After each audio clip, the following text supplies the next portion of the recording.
инициативата е на Международния съюз за обща и приложна химия, както и на Организацията на ООН по въпросите за образование, наука и култура. Международната година на химията е предназначена да насърчи интереса на младите хора към химия и да се популяризират постиженията на науката и приносът ѝ за благосъстоянието на човечеството. Причината 2011 година да бъде обявена за Международна година на химията е свързана с едно събитие, което ни връща 100 години назад.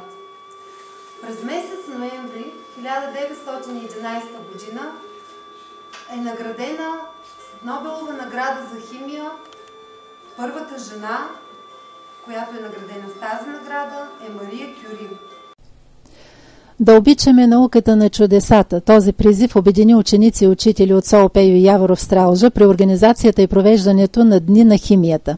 Всичко започна с една прелюбопитна презентация «Химията, нашият живот и бъдеще» на преподавателката Диана Георгиева, която даде пример как се работи с любов. Само в рамките на няколко минути тя успя да открехне завесата към чудесата на химията, да подчертая уникалността на науката, да я открие във всички области на живота с конкретни примери.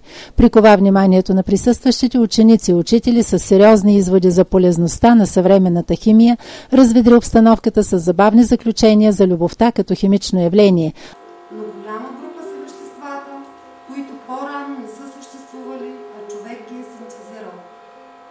В това се състои и уникалността на химията.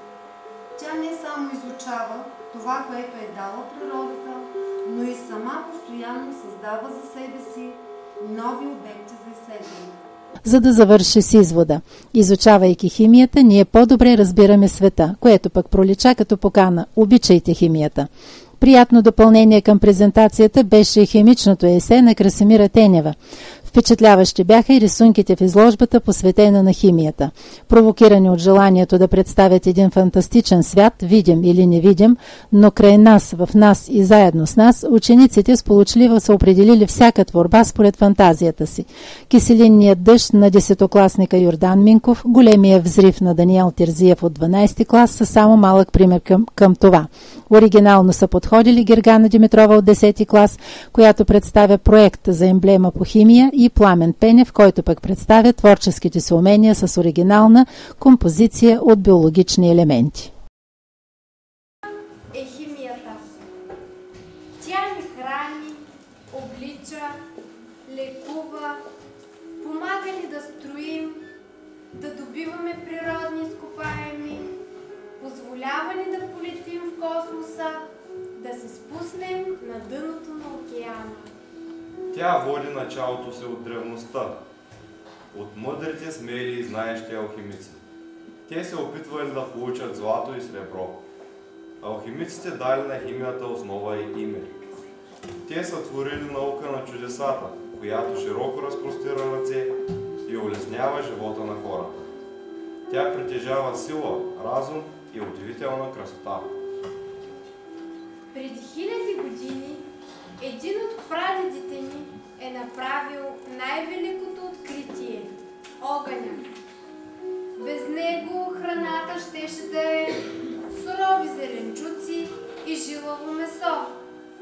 Нямаше да има нито отопление, нито електричество, защото тази форма на енергия се нуждае от горящи въглища или газ.